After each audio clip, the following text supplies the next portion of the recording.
میں مبلغ بنوں سنتوں کا، خوب چرچا کروں سنتوں کا، ہو کرم بہر خاک مدینہ۔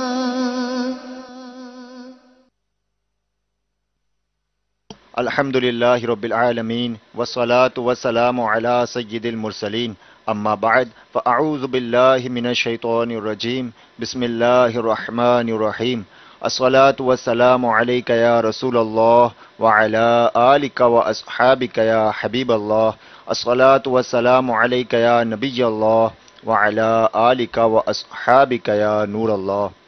میٹھے میٹھے اسلامی بھائیوں اور مدنی چینل کے ناظرین، الحمدللہ عز و جل کچھ دیر قبل آپ نگران مرکزی مجلس شورا حضرت مولانا حاجی محمد عمران اتاری مدظلہ العالی کا براہ راست سنتوں بھرا بیان اٹلی کے شہر بلونیا سے ملاحظہ فرما رہے تھے۔ الحمدللہ وہاں پہ اس وقت نماز مغرب کا وقفہ ہوا تھا، اور الحمدللہ نماز مغرب کے بعد دعوت اسلامی کا وہاں پہ تربیتی اجتماع جاری ہے، اور الحمدللہ اب عنقریب نگران شورا ونس اگین دوبارہ سنتوں بھرا بیان فرمائیں گے، اور یہ اس سنتوں بھرا بیان کا موضوع ہے ام المؤمنین سیدہ عائشہ صدیقہ رضی اللہ تعالی عنہ کی شان قرآن کی زبان۔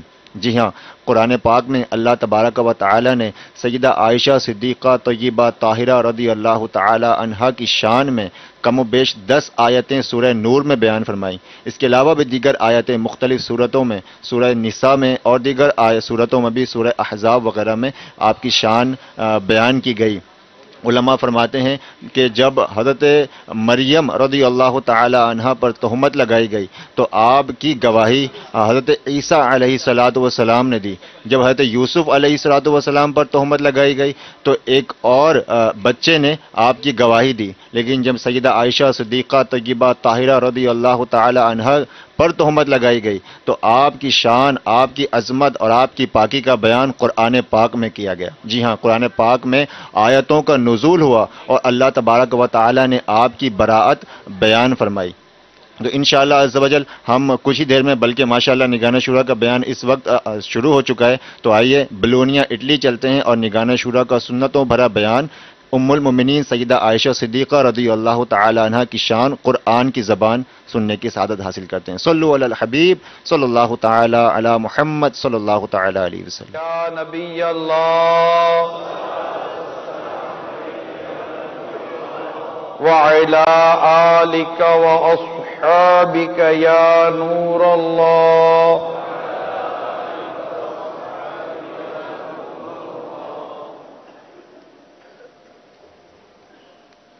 فرمان مصطفیٰ صلی اللہ تعالی علیہ وآلہ وسلم ہے، تم اپنی مجلسوں کو مجھ پر درود پڑھ کر آراستہ کرو،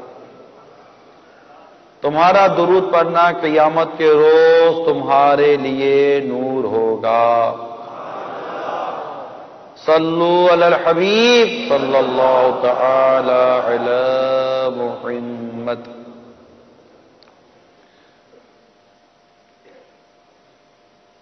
اچھی اچھی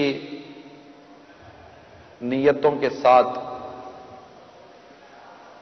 اول تاخیر بیان میں شریک رہی ہے، اور اس وقت یہ نیت بھی ہو سکتی ہے کہ نماز مغرب کا انتظار کروں گا، کہ ایک نماز سے لے کر دوسری نماز کے درمیان، یعنی دوسری نماز کا انتظار کرنے والا ایسا ہے جیسے وہ نماز میں ہے۔ تو آپ نیت کر لیجئے کہ میں انشاءاللہ نماز مغرب کا انتظار کروں گا۔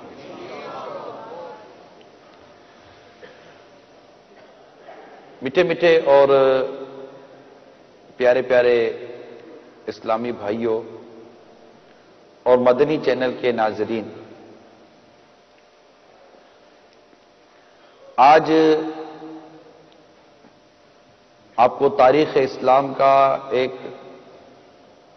بڑا اہم واقعہ اور اس واقعے کی بھی اب جھلک بیان کروں گا۔ وقت کمی ہے، وقت بہت کم ہے، کیونکہ ابھی کچھ دیر کے بعد غروب آفتاب ہوگا اور نماز مغرب ادا کرنی ہے۔ یہ واقعہ 5 سینہ ہجری کا ہے. ہجرت یعنی سرکار صلی اللہ تعالی علیہ وسلم نے جب مدینہ منورہ ہجرت فرمائی، وہاں سے سینہ ہجری کا آغاز ہوا، اور یہ آغاز کیا ہے سیدنا فاروق اعظم رضی اللہ تعالیٰ عنہ نے. تو یہ واقعہ 5 سینہ ہجری کا ہے کہ غزوہ بنی مستلق سے جب قافلہ واپس آ رہا تھا، اس وقت کا یہ ایک واقعہ ہے کہ اس قافلے نے ایک جگہ پڑاؤ کیا، قیام کیا. ام المومنین عائشہ صدیقہ رضی اللہ تعالی عنہا حاجت کے لیے تشریف لے گئی. آنے میں تاخیر ہوئی، ہار ٹوٹ گیا تھا، ہار نہیں مل رہا تھا، تو آنے میں تاخیر ہوئی. تو ہودج ہوتا تھا جس میں پردے میں بیٹھا جاتے تھے، اور ڈولی جاپ کی، اور اونٹ پر رکھا جاتا تھا اور اونٹ سے اتار دیا جاتا تھا. تو اٹھانے والوں کو خیال نہ رہا، مطلب وہ ان کو فیل نہ ہوا کہ اندر میں کوئی ہے یا نہیں ہے. قافلہ چلا تو انہوں نے وہ اونٹ پر کجاوا رکھا اور قافلہ چل دیا. جب وہ واپس آئیں تو قافلہ تو آگے نکل گیا تھا. قافلے کا ایک معمول تھا کہ پیچھے کسی کو چھوڑا جاتا تھا تاکہ بعد میں پہنچے اور دیکھے کہ کوئی قافلے والوں سے کوئی چیز رہ تو نہیں گئی، سامان وغیرہ. تو واپسی میں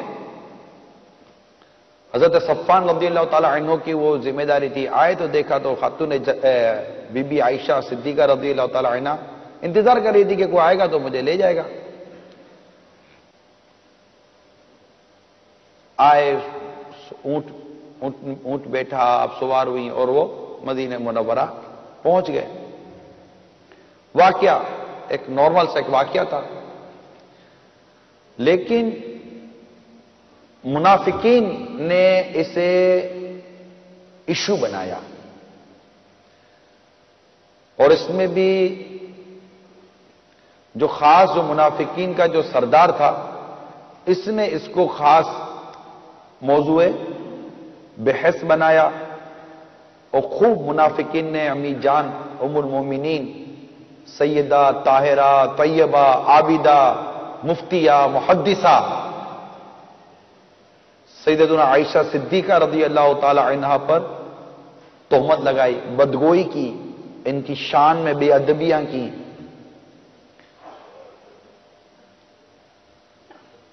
تو یہ ایک پرچار ہوا.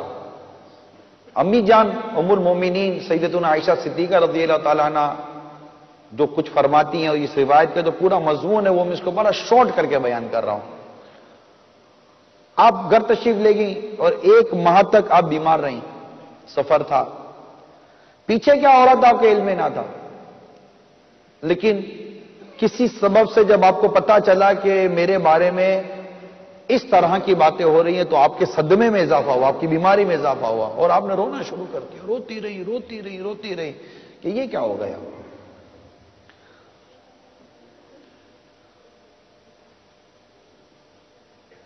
اب ظاہر ہے کہ گھر والے بھی پریشان، اور آپ ہیں کون؟ صدیق اکبر رضی اللہ تعالیٰ عنہ کے لخت جگر ہیں، محبوب رب العالمین، پیارے آقا صلی اللہ تعالی علیہ وسلم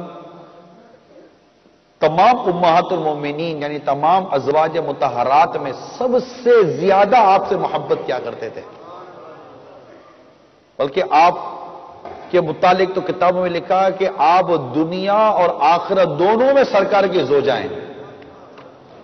بلکہ آپ کی شان تو آپ کے نکاح سے پہلے کا یہ عالم تھا کہ جبریل امین تو آپ کی تصویر لے کر آئے تھے کہ یہ عائشہ ہیں اور یہ دنیا اور آخرت میں آپ کی زوجہ ہیں. آپ کی شان تو یہ کہ جبریل امین علیہ السلام کا کئی بار ام المومنین رضی اللہ تعالی عنہا کے بارگاہ میں سلام کیا گیا کہ جبریل امین نے سلام کہا ہے. بلکہ سرکار صلی اللہ تعالی علیہ وسلم پر جبریل امین کئی مرتبہ اس وقت وہی لے کر آئے جب آپ ام المومنین عائشہ صدیقہ رضی اللہ تعالی عنہا کے حجرے مبارک میں ہوتے تھے. تو آپ کے جو فضائل اور آپ کی جو شان ہے یہ اس کی کوئی انتہا نہیں ہے، انگنت. یا جس واقعے کی طرف میں توجہ دلانا چاہ رہا ہوں وہ یہ ایک واقعہ ہے. پھر انشاءاللہ اس ضمن میں اس کے کچھ مدنی پھول عرض کروں گا. تو اب آنسو تھے کہ تھمنے کا نام نہ لیں.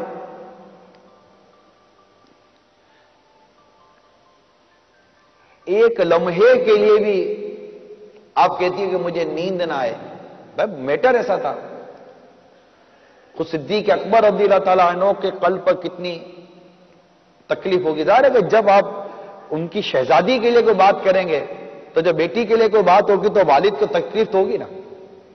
جب بیٹی کے لیے کوئی بات کرے گا تو والد کو تکلیف ہوگی. زوجہ کے لیے کوئی بات کرے گا، کمزور بات کرے گا تو ظاہر ہے کہ جب اس سے شوہر سے محبت کرتا ہوگا تو اس کے شوہر کو بھی تکلیف ہوگی، اس کے خاوند کو تکلیف ہوگی. پھر جیس صحابہ کرام علیہم رضوان جو سب جانتے تھے، اس رشتے کو جانتے تھے، آپ کی عظمت کو جانتے تھے، آپ کی مطلب جو مقام و مرتبہ تھا، جو آپ کی فضیلت تھی وہ جانتے تھے. بس منافقین کا کام کیا؟ منافقین نے خوب اس کو اچھالا. اور بعض اوقات پروپوگنڈا اتنا شدت کے ساتھ کیا جاتا ہے کہ کئی لوگ بھیج جاتے ہیں اس کے اندر.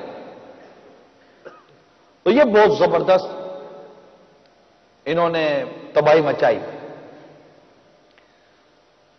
سرکار صلی اللہ تعالی علیہ وآلہ وسلم ہماری امی جان ام المومنین سیدتنا عائشہ صدیقہ رضی اللہ تعالی عنہا کے پاس تشریف لائے. آپ سے کوئی گفتگو ہوئی. آقا صلی اللہ تعالی وسلم سے جو کچھ کلام ہوا اس میں آپ فرماتے ہیں کہ میرے آنسو رک گئے. یعنی میں کیا بیان کروں میرے اس معاملے میں؟ میری امی جان رضی اللہ تعالی عنہ کا اس طرح تو میں کیا بیان کروں اس معاملے میں؟ اور آپ نے معاملہ اللہ تعالیٰ کے سپرد کر دیا کہ اللہ تبارک و تعالیٰ کو ایسا اشارہ فرما دے گا، کوئی ایسا ارشاد پیارے آقا صلی اللہ علیہ وسلم کی زبان سے نکل جائے گا جس سے میری برات اور میرا یہ معاملہ جو وہ کلیئر ہو جائے گا.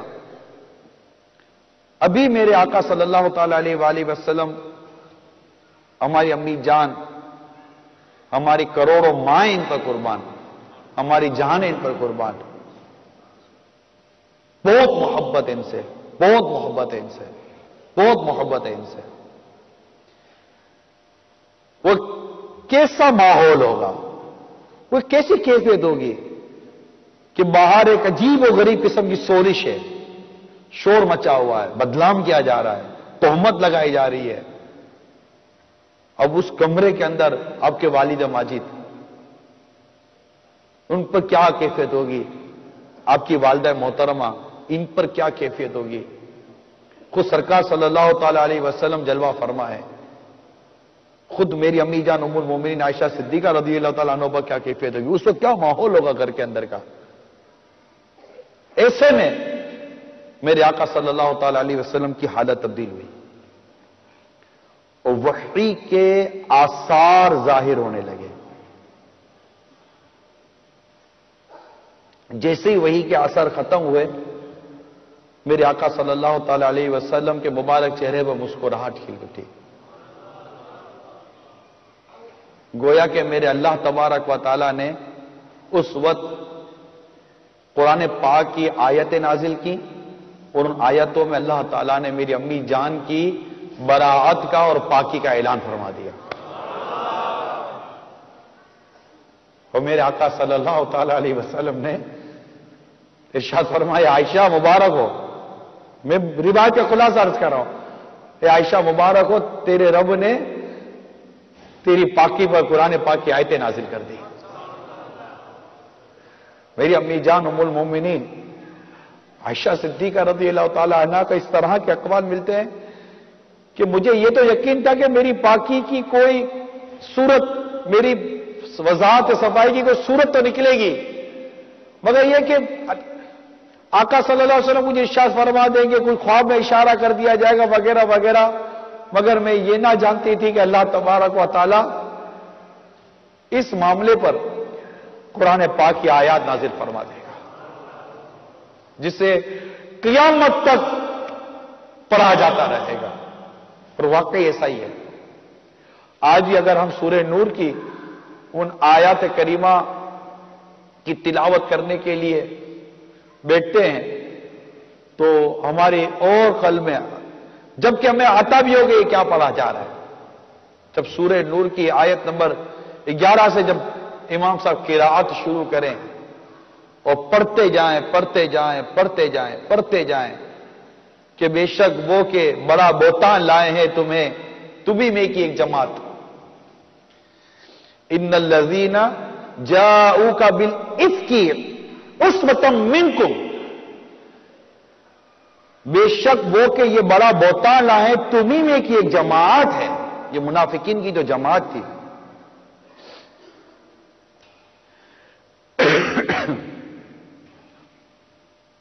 اسے اپنے لیے برا نہ سمجھو.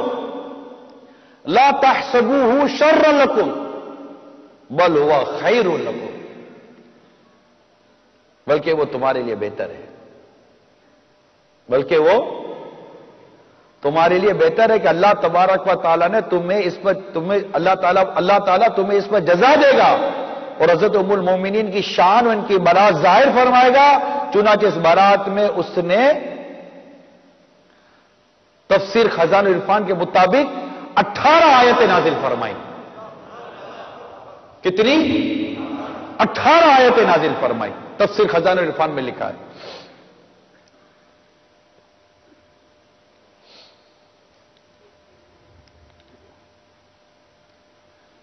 تو یہ تمہارے لیے بہتر ہے. پھر ان میں سے ہر شخص کے لیے وہ گناہ جو اس نے کمایا اور ان میں وہ جس نے سب سے بڑا حصہ لیا وہ کون تھا؟ عبداللہ بن ابی بن سلول منافق. عبداللہ بن ابی یہ رئیس المنافقین میں اس کا شمار ہوتا ہے.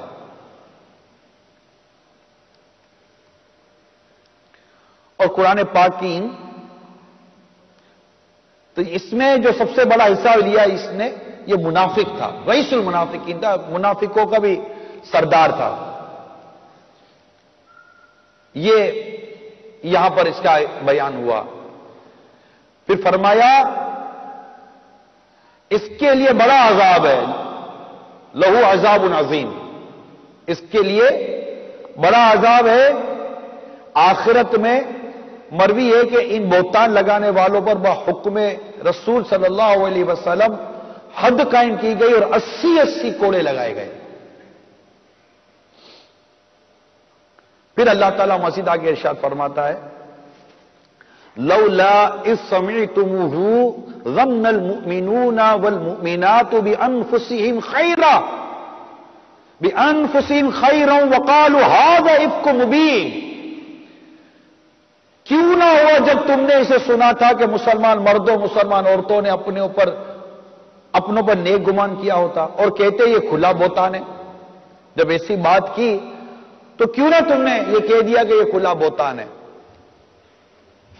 کہ یہ تو بہتان ہی کی بات تھی. آگے خود اللہ تعالیٰ فرماتا ہے اس پر چاہ کے کیوں نہ لائے، تو جو گواہ نہ لائے اس پر 4 گواہ کیوں نہ لائے جو انہوں نے بہتان لگایا، تہمت لگائی. تو جب گواہ نہ لائے تو وہی اللہ کے نزدیک جھوٹے ہیں. تو اللہ تبارک و تعالی نے قرآن پاک کی ان آیتوں میں ہماری امی جان ام المومنین عائشہ صدیقہ رضی اللہ تعالی عنہا پر جو تہمت لگائی گئی، جو بہتان لگایا گیا، اس کی پوری وضاحت قرآن مجید فرقان حمید میں اللہ تعالیٰ نے بیان فرمائی. اور یوں ایک تسلسل کے ساتھ 10 آیات یہاں بیان کی گئیں. اور خزان العرفان میں صدر الافاضل نعیم الدین مراد آبادی رحمت اللہ تعالیٰ علیہ نے فرمایا کہ امی جان کی شان میں اس طرح 18 آیتیں نازل ہوئی ہیں. اب ہو سکتا ہے کہ انہوں نے مزید بھی کچھ آیات کو اس شان میں شامل کر لیا ہو، تو اس میں ہمارے لیے سیکھنے اور سمجھنے کے لیے بہت کچھ ہے۔ ایک تو یہ کہ ہماری امی جان ام المومنین عائشہ صدیقہ رضی اللہ تعالی عنہا کی پاکی پر اللہ تبارک و تعالی نے قرآن مجید کی آیت نازل فرمائی اور آپ کی شان اور بڑھائی۔ علامہ آلوسی رحمت اللہ تعالی لکھتے ہیں کہ ان آیات میں ام المومنین سیدتنا عائشہ صدیقہ رضی اللہ تعالی عنہ کی بہت بڑی فضیلت ہے۔ اگر تم تمام قرآن کو دیکھو، علامہ آلوسی لکھتے ہیں اگر تم تمام قرآن کو دیکھو گے تو تمہیں علم ہوگا کہ اللہ تعالیٰ نے کسی معصیت یعنی کسی گناہ پر اتنی سخت وعید نازل نہیں فرمائی جتنی حضرت عائشہ رضی اللہ تعالیٰ عنہ کی تہمت پر وعید نازل فرمائی ہے، اور جتنی سختی کے ساتھ اس سے منع فرمایا ہے، اور یہ بھی حضرت عائشہ صدیقہ رضی اللہ تعالیٰ عنہ کی فضیلت ہے۔ اتنا واضح اور اتنا کھل کھل کر بیان کیا ہے میرے رب کریم نے۔ تو یہ ہماری امی جان کی شان ہے جو با زبان قرآن ہے۔ سیدہ عائشہ رضی اللہ تعالیٰ عنہ کی شان با زبان قرآن، کہ جب قرآن ان کی فضیلت بیان کرتا ہے تو پھر ان کے مقام و مرتبے کا کیا عالم ہوگا۔ پھر ایسا بھی نہیں ہے کہ سرکار صلی اللہ تعالی علیہ وآلہ وسلم کوئی اس بات کا علم نہیں تھا، نہیں، یہ بھی نہیں ہے، بلکہ بخاری شریف کی حدیث سنا رہا ہوں کہ میرے آقا صلی اللہ تعالی علیہ وسلم نے اس فرمان کے نزول سے پہلے ہی جو قرآن مجید کی جو آیتیں نازل ہوئی ام المومنین عائشہ صدیقہ رضی اللہ تعالی عنہ کی شان میں، ان آیات کے نزول سے پہلے ہی آپ نے سیدتنا عائشہ صدیقہ رضی اللہ تعالی عنہ کی پاک دامنی کا آپ کو علم تھا۔ اور بخاری شریف کی حدیث ہے کہ سرکار مدینہ صلی اللہ تعالی علیہ وآلہ وسلم فرمائے با خدا مجھے اپنی اہلیہ میں پاکیزگی کے سوا اور کسی چیز کا علم نہیں ہے، اور انہوں نے جس شخص کے ساتھ تہمت لگائی ہے مجھے اس کے متعلق بھی صرف پاکیزگی کا علم ہے۔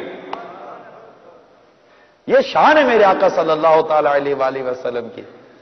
اب اس کی کئی حکمتیں، فاصلہ رہا، دوری رہی، اتنے عرصے تک چلتا رہا، پھر اس میں کئی راز کھلے نا، کئی راز کھلے، کئی آیتیں نازل ہوئی، کئی اسباق آئے، کئی مدری پھول آئے، امت کے لیے رہنمائی کے اتنے مدری پھول ملے گے، کیا بات ہے مدینے کی۔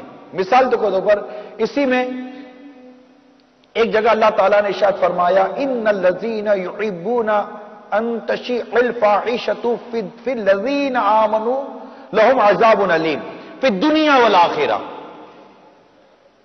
اسی میں اللہ تعالیٰ نے یہ بھی ارشاد فرمایا واللہ یعلم وانتم لا تعلمون، یعنی بے شک جو لوگ یہ پسند کرتے ہیں کہ پھیلے بے حیائی، جو برا چرچا کرتے رہے، جو لوگ یہ پسند کرتے ہیں کہ پھیلے بے حیائی، ان لوگوں میں جو ایمان لائے ہیں تو ان کے لیے دردناک عذاب ہے دنیا اور آخرت میں، اور اللہ تعالی حقیقت کو جانتا ہے اور تم نہیں جانتے۔ واضح طور پر اللہ تعالیٰ نے ارشاد فرما دیا۔ اب اگر آپ آیت کریمہ کے حصے پر غور کریں جو میری امی جان ام المومنین سیدتنا عائشہ صدیقہ رضی اللہ تعالی عنہ کی پاک دامنی کے ضمن میں جو آیات نازل ہوئی، انہی میں یہ مضمون بھی شامل کر دیا گیا ہے۔ اللہ تعالیٰ نے ارشاد فرما دیا۔ اب اگر غور کریں تو کسی پر لگائے ہوئے الزام کی بلا تحقیق تشہیر کرنا، برائیوں اور فحاشی کے خلاف نفرت کی جو دیوار اسلام نے قائم کی ہے، اس میں رخنہ اندازی کی قولن یا فعلن کوشش کرنا، مثال کے طور پر ایسی کتابیں لکھنا جن سے برے جذبات اور گندے خیالات کو تحریک ملے۔ آپ دیکھیں ہمارے مفسرین نے کیا کچھ نہیں لکھا،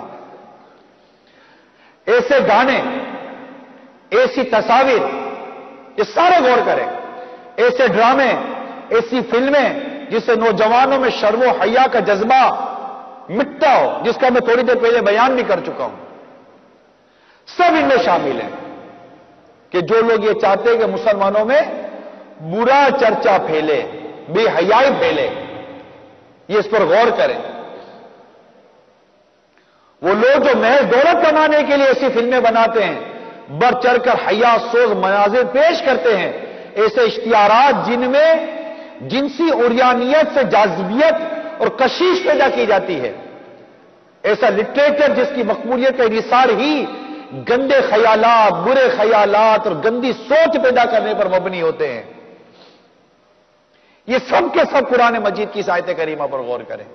اب ایک واقعہ، اس واقعے کے ضمن میں جو کچھ تباہی منافقین نے مچائی، اور پھر قرآن مجید میں جو آیتیں نازل ہوئی، اس سے جو امت کی اصلاح کا راستہ کھل گیا۔ کتنے فضائل ہیں، کتنے فضائل ہیں۔ تو ایسے طور پر ان لوگوں کو غور کرنا چاہیے کہ مانا کہ ان چیزوں سے آپ کو دولت مل جاتی ہے، آپ کی آمدنی بڑھ جاتی ہے، لیکن اس کے نقصان پر ذرا غور کیجئے کہ قوم کے اخلاق بگڑ رہے ہیں، قوم میں شرم و حیا مٹتی جا رہی ہے، بے حیائی بڑھتی ہے، لوگوں کی عزتیں پامال ہوتی ہیں، اصلاح کے راستے بند ہوتے چلے جاتے ہیں، برائی کے راستے کھلتے چلے جاتے ہیں۔ آپ کو تو چند نوٹیں مل گئی نا۔ پھر تہمت، بہتان، کہ یہ بہت بڑا بہتان لائے۔ بہتان کسے کہتے ہیں؟ یہاں میں بہتان، تہمت، کسی کے بارے میں بلا تحقیق کوئی بات نہیں کرنی چاہیے، اس کے اسباق ملتے ہیں، ہم لوگ تو بالکل کان دھرتے ہیں۔ یہ سب غور کریں کہ ہمیں مزید کچھ انشاءاللہ اس میں سے سیکھنے کو ملے گا۔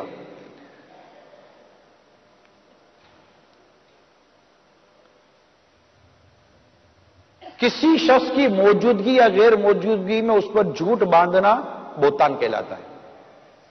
کسی شخص کی موجودگی یا غیر موجودگی میں اس پر جھوٹ باندھنا بہتان کہلاتا ہے۔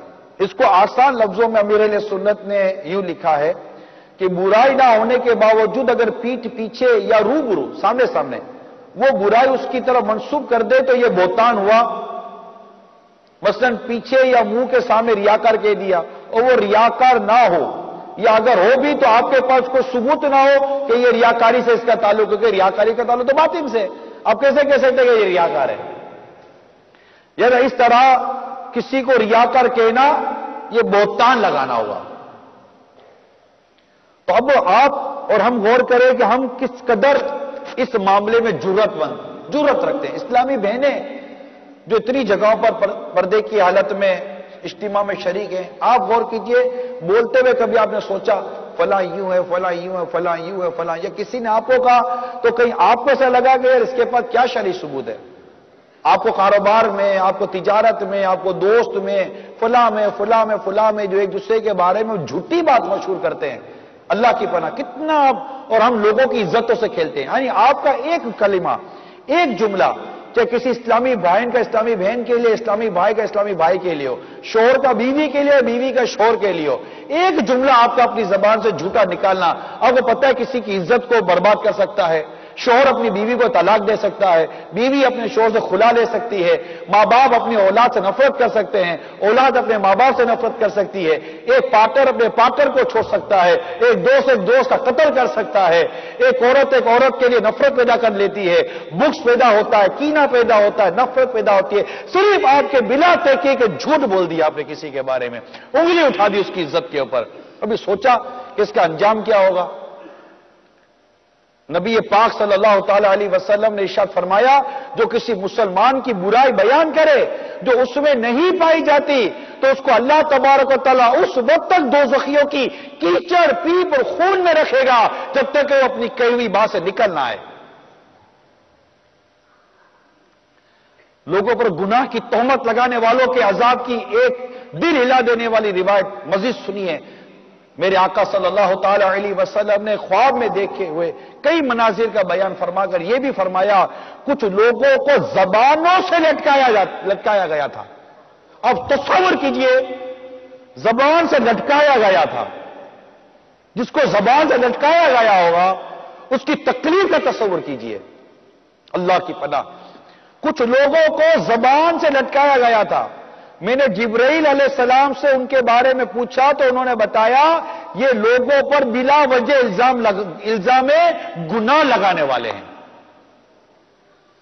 جو شکی مزاج عورتیں اپنے مردوں پر تہمتیں دھرتی اور اس طرح کی باتیں کرتی ہیں، کسی عورت کے چکر میں ہے، سب پیسے اسی کو دے آتا ہے وغیرہ. یوں ہی جو وہمی مرد اپنی عورتوں پر اس طرح گناہ کی تہمتیں لگاتے ہیں، اس کی کسی کے ساتھ لگتا ہے آشنا ہی ہے، لگا ہے، چکر لگ گیا ہے. اپنے آشنا کو فون کرتی ہے، اس سے ملتی ہے، گندے کام کرواتی ہے وغیرہ وغیرہ. ان کو بیان کردہ الزام گناہ کے عذاب کی روایت سے عبرت حاصل کرنا چاہیے. شرح الصدور میں ہے، ایک شخص نے خواب میں جریر خطفی کو دیکھا تو پوچھا ما فعل اللہ بک، اللہ تعالیٰ نے آپ کے ساتھ کیا معاملہ کیا؟ انہوں نے کہا میری مغفرت کر دی. میں نے پوچھا مغفرت کا سبب کیا بنا؟ کہا اس تکبیر کہنے پر جو میں نے ایک جنگل میں کہی تھی، اللہ اکبر، جو میں نے جنگل میں کہی تھی. میں نے پوچھا فرزدق کا کیا ہوا؟ تو انہوں نے کہا افسوس، پاک دامن عورت پر تہمت لگانے کے باعث وہ ہلاکت پہ گرفتار ہوا. نہ جانے ہماری زبان سے کتنوں پر تہمتیں، کتنوں پر بہتان، کتنوں پر الزامات لگتے ہوں تو ہم کیا بیان کریں. تو آپ دیکھیے کہ صرف چند آیات کے حوالے سے میں نے چند مدنی پھول جو اس کے ضمن میں بیان کیے جا سکتے ہیں، پھر اس کے علاوہ اس سے ہٹ کر کچھ بہتان پر مدنی پھول عرض کیے کہ تہمت، بہتان، جھوٹی بات، کسی پر الزام لگانا، ان تمام چیزوں سے ہمیں بچنا ہے. تو یہ بہت کچھ مدنی پھول ہمیں ملتے ہیں امی جان ام المومنین عائشہ صدیقہ رضی اللہ تعالی عنہا کی جو براعت پر، آپ کے فضیلت پر جو قرآن مجید کی آیتیں نازل ہوئی. تو اب مفتی صدر الافاضل مولانا نعیم الدین مراد آبادی رحمت اللہ تعالی علیہ نے جو خزائن العرفان میں نقل کیا کہ امی جان کی شان میں قرآن مجید کی 18 آیتیں نازل ہوئی ہیں. ٹھیک ہے، کتنی؟ 18 آیتوں کا انہوں نے فرمایا کہ چنانچہ اس بارات میں اس نے 18 آیتیں نازل فرمائی. تو جو انہوں نے اپنے علم کے مطابق 18 آیتوں کو بیان کیا، تو میری امی جان ام المومنین سیدتنا عائشہ صدیقہ کی شان میں کتنی آیتوں کا بیان ہوا؟ کتنی؟ 18 آیتیں. اٹلی کے اسلامی بھائیوں، پردے میں رہ کر شریک اسلامی بہنوں اور مدنی چینل کے ناظرین، الحمدللہ ہمیں ہماری امی جان سے محبت ہے. ہم کو سیدہ عائشہ سے پیار ہے، انشاءاللہ دو جہاں میں اپنا بیڑا پار ہے. ہماری زبان انشاءاللہ ان کے فضائل بیان کرتی رہے گی. اللہ تعالی ہمیں بے ادبی سے بھی بچائے اور بے ادبوں سے بچائے. محفوظ صدا رکھنا شاہ بے ادبوں سے، محفوظ صدا رکھنا شاہ بے ادبوں سے، اور مجھ سے بھی سرزد نہ کبھی بے ادبی ہو، اور مجھ سے بھی سرزد نہ کبھی بے ادبی. با ادب لوگوں میں رہیں گے تو با ادب رہیں گے، بے ادب کے ساتھ بیٹھیں گے تو بے ادبی ہو جائے گی. حسن اعتقاد والوں کے ساتھ رہیں گے تو حسن اعتقاد بڑھتا رہے گا، برے اعتقاد والوں کے ساتھ بیٹھیں گے تو اعتقاد بگڑتا رہے گا. اچھوں کی صحبت تجھے اچھا بنائے گی، بروں کی صحبت تجھے برا بنائے گی. ہمیں ایسوں کی صحبت میں رہنا ہے جس کی صحبت سے ہمارے دل میں انبیاء کرام کی محبت بڑھے، ایسی محبت بڑھے، ایسی محبت بڑھے کہ ان کا نام لے تو جھوم اٹھیں. صحابہ کرام کی محبت بڑھے، جب خلفاء راشدین کا ذکر ہو تو مدینہ مدینہ ہو جائے.